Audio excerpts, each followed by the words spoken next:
ready to go? Yeah.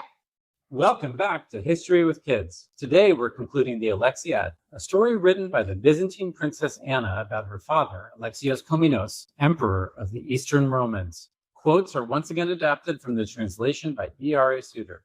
We should alert you, this episode includes all manner of violence and evilness and psychological manipulation. We're not trying to scare anyone, but this may not be for sensitive listeners.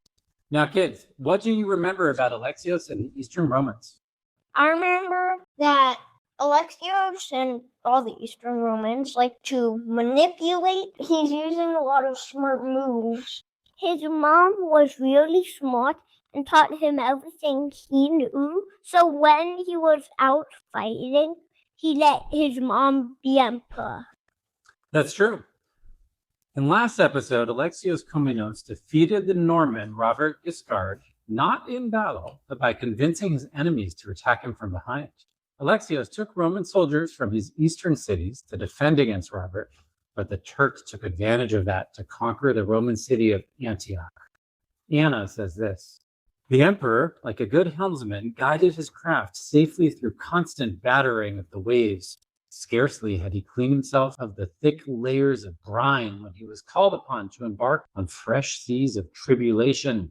Indeed, there was a never-ending succession of woes, an ocean of trouble, as it were, so that he was allowed no breathing space, no chance whatever to rest." What do you think of that?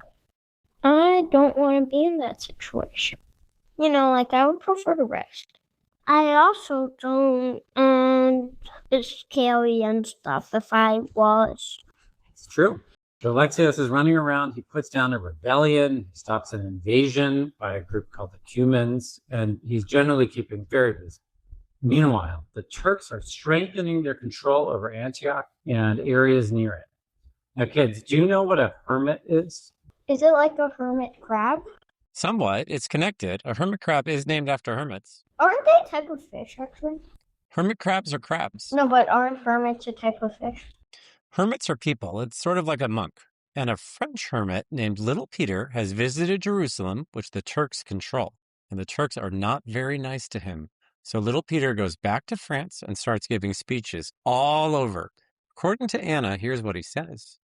"A divine voice," that means the voice of God, he said, "commanded him to proclaim to all the courts in France that all should depart from their homes, set out to worship at the holy shrine, and with all their soul and might strive to liberate Jerusalem." Do you think that'll work? No, kind of. Well, that's good for Alexios. Why? Because, he doesn't have to do the fighting there.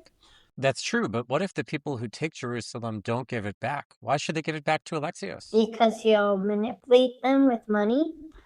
I think you might be onto something. Well, let's listen and see what happens next. Anna says about Little Peter, the monk, the hermit, that, quote, "Surprisingly, he was successful. Full of enthusiasm, they thronged every highway, and with these warriors came a host of civilians outnumbering the sand of the seashore or the stars of heaven, carrying palms and bearing crosses on their shoulders. Like tributaries joining a river from all directions, they streamed towards us in full force. If you're Alexios and all these people are coming through your territory, what should you do?" Ask them why they're here. Well, we know why they're here, to try to conquer Jerusalem. Does he know that? Yes. Oh, I then try to kill them. Sorry, what? Try to, work with them. Oh, yeah. Try to help them and say, if I help you and if we conquer it, you'll have to share the land with me because I help. That's an excellent summary. That's a really excellent summary. Incidentally, we're not going to call these people crusaders because they took the cross, as the saying went. So I'll use that term, crusaders, for these armies from France and neighboring areas that have come through Eastern Roman areas to conquer Jerusalem. All right, continuing Anna's story, here's what she says. "The emperor sent instructions to receive the voyagers kindly and export abundant supplies for them along their route, then to watch them carefully and follow, so that if they saw them making raids or running off to plunder the neighboring districts, they could check them by light skirmishes. These officers were accompanied by interpreters who understood the Latin language. Their duty was to quell any incipient trouble between natives and pilgrims." Kids, do you understand what she's saying? Yeah, kind of. Well, but not really. Basically, Alexios is giving food to the Crusaders, but he's also sending soldiers to keep them in line. So if the Crusaders are nice to the Eastern Romans, they get food to eat. But if they attack the Eastern Romans, they get attacked back. This kind of strategy is often called carrots and sticks. Does that make sense? Yeah. Yes. Now, Anna has an interesting psychological insight here about the Crusaders, who come from a very different society than the Eastern Romans. Anna says that each of the Crusaders, quote, desired to surpass his fellows. In other words, all of the Crusaders want to be the best. I think it's a really interesting point about how the Western Europeans are becoming more different than these late Eastern Romans. Having been ruled by an emperor for so long, with the main city in Constantinople controlling so much of the power, the Eastern Romans have become a more rigid society where only the emperor is allowed to be the best. But it was okay in the rules of Crusader societies for more people to want to be the best and to take bigger risks. That was rewarded for the Crusaders in a way it wasn't for the Eastern Romans. What impact do you think that will have in places like France over time versus in the Eastern Roman Empire over time? Big. Why? It makes them want to work more. I was going to say it makes them stronger. Good points. Over time, you're both right. Western Europe will get stronger as they compete internally, while the Eastern Roman emperors don't want too many of their own people competing with them. Anyway, for now, back to the story. The Crusaders are coming to Constantinople on their way to try to conquer Jerusalem. Sometimes, violent and disorganized groups of Crusaders attack Roman citizens, but Alexios tries to stick with his policy of being super nice whenever he can. And when Crusader leaders arrive in Constantinople, Alexios gives them fancy feasts and money. Oh, and one more thing. Alexios doesn't let the leaders leave until they've promised to work for him. Imagine that you were a Crusader leader invited to fancy dinners with the Emperor of the Eastern Romans, but then you're not allowed out of the palace. How would you feel about that? I feel good about the food and bad about the promise. I wouldn't went to those feasts, so that wouldn't have made the promise. Some of the Crusader leaders agree with you, Noodle, but some of the other leaders didn't learn about the promise until they were already at the feast. For the leaders who are still outside the city, some of them decide to attack Constantinople and try to rescue their friends who are trapped by Alexios. But the walls of the city are super duper strong. Alexios at first doesn't even try to shoot back, but then Anna writes, the general was ordered to pick out the best fighters, expert archers, and post them on the walls. They were to fire volleys of arrows at the Franks, but without taking aim and mostly off target, so as to terrify the enemy by the weight of the attack, but at all costs avoid killing them. In other words, Alexios doesn't want to kill the Crusaders, but he wants to scare them into making the promise. Do you know why? I think so, because then they won't attack, and if they're dead, they can't attack, and then they can't get any land. You're close. Noodle, you want to add anything? Because they're helping him, and he might be friends with some of them. He might like some of them. Alexios is not a very sentimental person. He's not making decisions based on who he likes. But he wants the Crusaders to conquer back areas that Alexios had lost to the Turks. And Alexios knows that if he kills some of the Crusaders will get angry at him and won't do what he asks. So that's why he doesn't want any to die from his archers. Meanwhile, the Crusaders are running out of food. And that's really the best weapon Alexios has, that they're hungry. So because of the hunger, the Crusader leaders swear the promise to work for Alexios. One leader in particular is worth our noting. His name is Bohemond, and his father was Robert Guiscard. Wait, did he say that? Did who say that? Bohemond? Everyone knows that his father was Robert Guiscard. Then what happened to him? Bohemond was living back in Italy and has joined the Crusaders as one of the leaders. Wait, then why didn't Alexios keep him there so he couldn't do anything evil? Well, when Robert Guiscard was defeated, Bohemond had made a promise to not be evil, and so Alexios had let him go home. But now Bohemond is back at the head of an army. It might get into trouble for Alexios. I think you're right. Would you trust Bohemond if you were Alexios? No. Alexios agreed with you, but Bohemond did swear the promise to work for Alexios, and the Crusader army as a whole, including Bohemond, left Constantinople to go fight the Turks. Now, Alexios had convinced these Crusaders that the first place they should attack was a city called Nicaea, which was originally Eastern Roman but had fallen to the Turks when Alexios had pulled all the soldiers out of the east to handle Robert Guiscard. So Nicaea was not particularly on the way to Jerusalem, but Alexios reminded the Crusaders of the promise they had made to work for him, and Alexios argues that conquering Nicaea will really help everyone. So the Crusaders go and besiege Nicaea. When they're close to taking it, Nicaea surrenders to Alexios rather than let the Crusaders destroy it. Alexios is happy, but how do you think the Crusaders feel about all of this? Bad. They're surrendering to Alexios, not to them. Yep. Now, Alexios wants the Crusaders to go take back Antioch, the other main Eastern Roman city that the Turks had conquered while Alexios had been distracted. Bohemond, remember that's Robert Guiscard's son, who's one of the leaders of the Crusades, says this to the other Crusaders. You see how long a time already we've spent here in misery. So far we've made no good progress. Worse still, we may soon become the victim of famine unless we make some better provision for our safety. What does Bohemond want the other Crusader leaders to do? To make them not want to work for Alexios. I think that's right. At Antioch, Bohemond, being a sneaky guy like his dad had been, bribes one of the defenders of the city to let some of his soldiers over the wall at night and is able to conquer Antioch.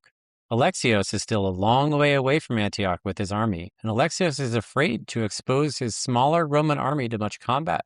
So Bohemond proclaims himself the governor of Antioch. Many of the Crusaders then go on to Jerusalem and conquer it. The Turks counterattack, and the Crusaders and Turks start fighting back and forth. But Bohemond remains in Antioch. Anna writes, Alexios sent a letter to Bohemond. You are aware of the oaths and promises made to the Roman Empire, not by you alone, but by all the other counts. Now you are the first to break faith. You have seized Antioch. I bid you withdraw from the city of Antioch, thereby doing what is right, and do not try to provoke fresh hostilities and battles against yourself. Kids, if you were Bohemond, what would you reply? I'm not gonna listen to you. You killed my father, and this is how I will avenge my father. He taught me everything I know, and I wanted to learn more from him. Those are nice thoughts. But remember that Bohemond is trying to convince the other Crusader leaders to join him. Will talking about Bohemond's father convince the other leaders? No. So what do you think Bohemond will say?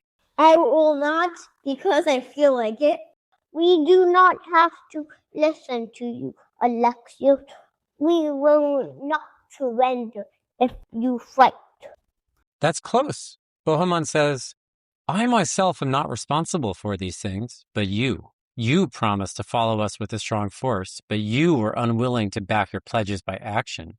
As for us, after our arrival at Antioch, for 3 months with great suffering, we contended with the enemy and with a famine unsurpassed in living memory. Contrary to expectation, we did take the city. How, tell me, can it be right for us so lightly to renounce what we have won by our own sweat and toil? What do you think of Bohemond's reply? Is that fair? Yes. Fair point. Yeah, and you can see how other Crusader leaders might find that argument convincing. Alexios is not convinced, though, and starts cautiously moving his main army towards Antioch, which is, of course, the city that Bohemond now controls. Bohemond is getting worried. Anna writes, Bohemond had neither an army on land nor a fleet at sea, and danger hung over him on both sides. So he invented a plan, not very dignified, but amazingly crafty. First, he left the city of Antioch in the hands of his nephew Tancred. Then he spread rumors everywhere about himself. Bohemond, it was said, is dead. While still actually alive, he convinced the world that he had passed away. A wooden coffin was made and a boat prepared. The coffin was placed on board the boat, and Bohemond, a still breathing corpse, not actually a corpse, sailed away for Rome, breathing air in and out through hidden holes. When the boat was out at sea, they shared their food with him. So, Bohemond's nephew Tancred now controls Antioch, and Bohemond is going to make trouble for Alexios. Because right away, when he arrives in Italy, he starts going around to leaders in Western Europe, telling everyone that Alexios is a bad guy, and everyone should give Bohemond soldiers to attack Alexios. How do you think Alexios will respond? Also do what he did, copy. Try to spread the message that Bohemond is a bad guy? Yeah, I agree with Noodle. It's a good tactic. And Alexios thinks so too. Alexios writes letters to Western capitals trying to rebut Bohemond, and Alexios sends some of the Crusaders who liked him home with gifts and presents so that those Crusader leaders will hopefully tell people that Alexios is a good guy. Alexios also takes his main army and moves out of the capital towards the area that Bohemond is most likely to invade, to be ready. Alexios lives in that area for over a year, waiting and preparing, but Bohemond doesn't attack.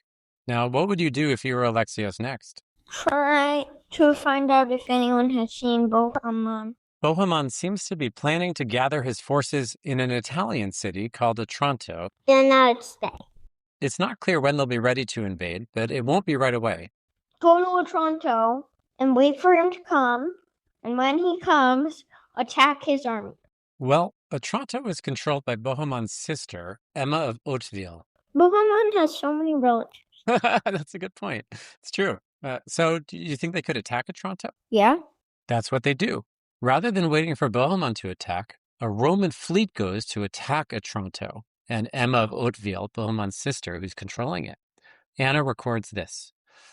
The Romans had almost succeeded in taking the place, but the defending commander, Emma, who was a highly intelligent and level-headed woman, had seen this possibility and had already sent a message to one of her sons asking for assistance quickly.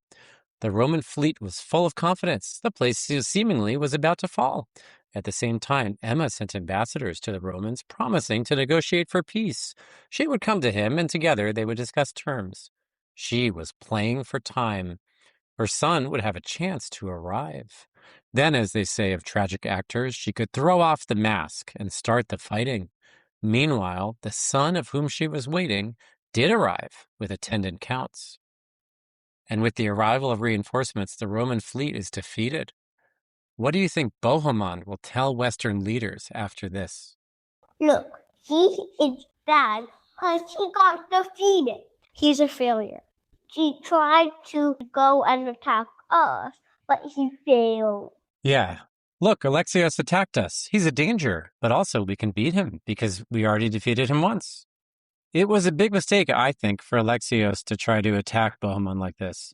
And Bohemond raises an army, partly on the back of Alexios' failure, and Bohemond does invade, targeting that same Roman city that Bohemond's father, Robert Guiscard, had gone after so many years ago. And like his father before him, Bohemond's army goes hungry as they're operating in Roman territory without reliable access to food. The army even has to eat their horses. But they built siege engines to try to get into the city. First, Bohemond tries building a giant battering ram, but the walls are too strong. The defenders manage to set the ram on fire. Then Bohemond tries to dig holes under the walls, but the tops of the holes are visible to the defenders, who manage to hit them with fire arrows. Finally, Bohemond tries a giant wooden siege tower that he can roll to the walls and is actually taller than the walls. But once again, the defenders use fire successfully. Meanwhile, Alexios considers what to do. Should he attack Bohemond head-on or keep him bottled up so his army can't get out and get food? If you remember, this was the exact same question that Alexios faced when dealing with Bohemond's father Robert, when Robert was attacking the exact same city that Bohemond is attacking now. So what should Alexios do? Continue being bottled up. Yeah. That's what he does. Alexios avoids a direct battle. Anna adds this. He wished to stir up discord between the counts in Bohemond, to shake or break their harmony. The stage was set. The play began. Alexios composed letters as though in reply to some of Bohemond's most intimate friends. One would suppose on reading the letters that these men had written to the Emperor Alexios trying to win his friendship. In Alexios' fake answer, he thanked them and gladly acknowledged their good wishes. The persons to whom he wrote included Bohemond's own brother and some of the most distinguished soldiers. The letters sent to them were fraudulent, for the emperor had received no communication at all of this kind from them. Kids, do you understand what Alexios is trying to do here? Yes, he's trying to gain their friendship by saying, "Oh yeah, you're very kind, thank you," and to try to make them rebel against their own leader. Close, but remember, Alexios is writing these letters as though they're written to him and he's replying, but actually they had not written to him. So what's really going on? Do you want me to tell you? Yes. No problem, happy to. Anna explains. This play acting had a purpose. If it came to Bohemond's ears that such men were traitorous, he would at once be thrown into confusion. His barbaric nature would assert himself. He would maltreat them and force them to break away. Thanks to Alexios' cunning, they would rebel against Bohemond, a thing that had never entered their heads. Does that seem like a very sneaky thing to do? Yeah. Yeah. Do you think it works? Yes. Against most people, it might work, but Bohemond figures it out, and Alexios' trick fails. Sometimes, in general, I've noticed that Alexios is too sneaky for his own good. It backfires, and people end up trusting him less. But Bohemond is still struggling to get food, and that matters a lot more than Alexios' sneaky tricks. As Bohemond's army starts to really starve, Bohemond sends a messenger to Alexios, asking if Alexios is willing to make peace. And Alexios tells Bohemond to come in person to Alexios' army to discuss. Would you come if you were Bohemond? No, because he might attack me. Yes, because if he's asking for peace, you have to show that you made peace by not bringing your army. You're both right. Bohemond does have to go, but he insists on getting hostages from Alexios, some of Alexios' family and friends who will stay with Bohemond's army, and if Bohemond doesn't come back, those hostages will get killed. Then Bohemond goes to meet Alexios in person. At first, Bohemond is unwilling to surrender, but he really doesn't have any options. So Bohemond has to give up. He surrenders, and he joins Alexios' team. He makes a promise to work for Alexios for the rest of his life, and he promises to give the city of Antioch back to Alexios. Bohemond sails home sad, and 6 months later he gets sick, and he dies. But Bohemond doesn't control Antioch. His nephew, Tancred, does. And when Bohemond dies, Tancred says he doesn't need to hand over Antioch anymore. He wasn't involved in this deal. So Alexios can't find a way to take back Antioch, though he does try off and on for some time. At least Bohemond has been defeated. As Alexios gets older, he names his son John to be the next emperor. And when Alexios dies of old age, his son John indeed becomes emperor and rules for 23 long years. We will end the story of the Alexiad there. After many difficult situations, Alexios left the Eastern Roman Empire in a better shape than it might have been, although he also made some decisions along the way that will later hurt the Eastern Romans. So kids, what did you learn from our episodes about Alexios? Sometimes sneaky things will end up bad for you. Yeah, you can be too sneaky for your own good. Sword point equal to death. What does that mean? Head-on fighting equal badly end. So Noodle says being sneaky can end badly. Scoopy says fighting directly can end badly. So we have two bad options? There's also another one. Follow them up, which ends goodly. That's a great point. Now, as we wind down, I want to note two bad decisions that Alexios made. The first was taking soldiers from the eastern cities to fight Robert Guiscard, because by taking those soldiers, the Turks ended up conquering a lot of the east. And then the second bad decision, I think, was the deal he made with the Venetians, where the Venetians would help fight the Roman sea battles, but in exchange, the Venetians would pay no taxes, and they got space wherever they wanted it across the empire.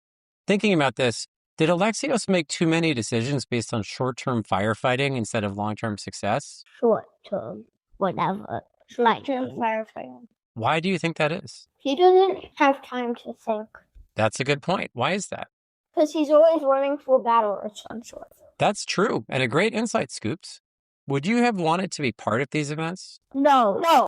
What about any part? Many people actually find the Venetians. That's what you said last time. I know. I'm saying it again. Because that's the one event that actually ends happily. Yeah, the Venetians. What do you think of Anna as a narrator? Good. Medium. Maybe talks a bit too much about her father being a bit too cunning. She's actually a good narrator because she wrote all of this. She managed to know all of this.